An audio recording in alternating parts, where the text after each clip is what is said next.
प्रजापत 500 रुपये, जगतपाल नगला जोरवा 500 रुपये, इंद्रवीर दोनों बाबूराम चौगरा 201 रुपये, राजबहादुर तेहिया 100 रुपये, राममरण चौगरा 500 रुपये, वीरवान सेक्रेटरी तेहिया 500 रुपये, आनंद कस्को 500 रुपये, राम प्रवेश दुकानदार तेहिया 110 रुपये, दीवान सिंह बारोट 11 रुपये, अंकन डीडीसी चुनाव सुरेश 8 को 500 रुपये और एक माला होलीलाल तेहिया 100 रुपये, दिनेश कलेनिया 200 रुपये, सीताराम शास्त्री चौगरा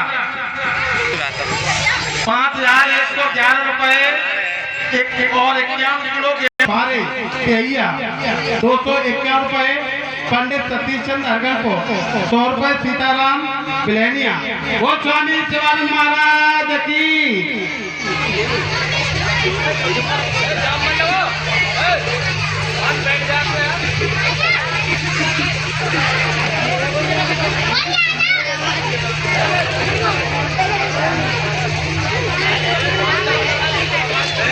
हेलो, इसी बीच में परीक्षित महाराज जी के तीनों सुपुत्र आजाद, अवतार और शिव कुमार तीनों भैया मिलकर के सम्मान कर रहे हैं। धर्म के क्षेत्र में आगे बढ़े, सम्मान में सम्मान मिले, हाथ में लक्ष्मी वास करे, भगवान से आशा आकांक्षा है। आइए वही राम भगवान की कथा का प्रसंग है। एक बार प्रेम से जयकारा लगाएंगे, बोलिए सदगुरुदेव भगवान की जय। श्री सुखदेव जी हर हर गंगा मैया के थे।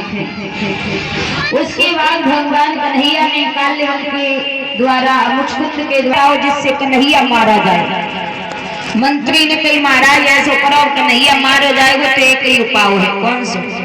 कन्हैया जब गौतम पहाड़ में घुस गए, मट्टी को तेल छिड़कवाए के आगे लगवाए दो, कन्हैया जल जाएगा, भस्म हो जाएगा। उसी समय जरासंध ने ऐसा ही किया, गौतम पहाड़ में मट्टी का तेल छिड़कवा के आगे लगवाई, और जैसे ही आगे लगी तब तक भगवान कन्हैया गुप्त मार्ग के द्वारा निकल करके द्वारिका में पहुंच चुके थे। इस भांति से भगवान ने द्वारिका में वास किया। उसके बाद अपने बड़े भैया बलराम का विवाह अड़ुत नगरी के रहने वाले महाराज रेवतक उनकी बेटी रेवती के साथ में धूमधाम से विवाह करवाया।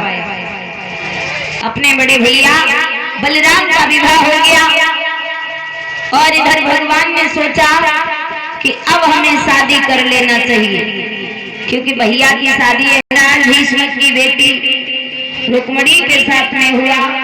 ये सुंदर सी कथा का पावन ख्याल श्रवण करेंगे।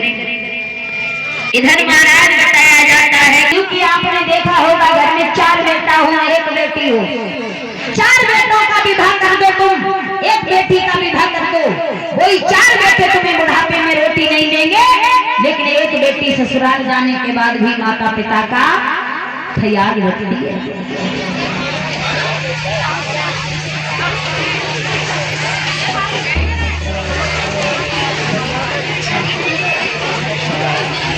और ये नन्ना मुन्ना सा बच्चा बेटा कार्तिकी की तरफ से नोटों की माला विदाई के रूप में आ रही है। कामना करेंगे बच्चा पढ़ लिख करके विद्वान बने, माता पिता का नाम रोशन करे। तो ध्यान रखना, बेटी बुढ़ापे में माँ बाप का ख्याल रखती है, लेकिन 4 बेटा रोटियां नहीं देते, 1 बेटी अपने माता पिता को पाल लेती है। ध्यान रखना, इसलिए बेटियां कोई बेटों से कम नहीं होती।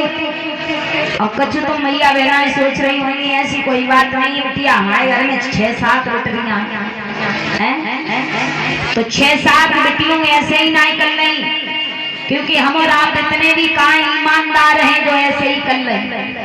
ये लड़कन के चक्कर में है गई, अब लड़का हो गए, अब लड़का हो गए, अब लड़का, लेकिन हर बार लड़की है, रात करें तो करेगा। तो ध्यान रखना, बेटियां कोई बेटों से कम नहीं होती हैं।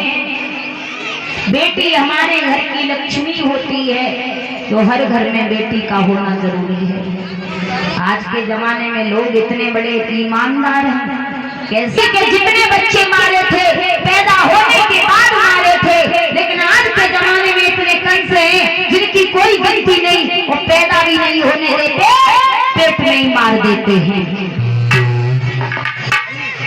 देखा कि 4-5 बिटरियां पहले से ही घर में हैं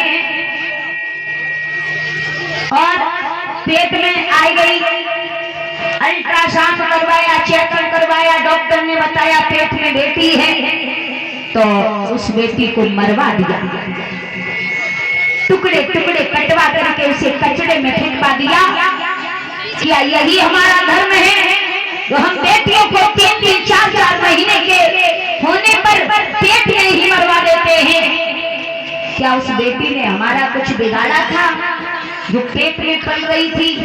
अरे वो भी तो संसार में आना चाहती थी, लेकिन तुमने उन्हें संसार में नहीं आने दिया।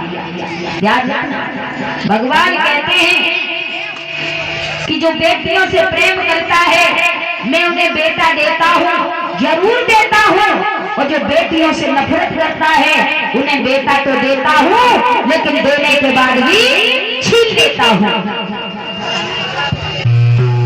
इसलिए बेटी को हमेशा सम्मान देना चाहिए। हमारे भारत देश में आज हमारी भारत की बेटी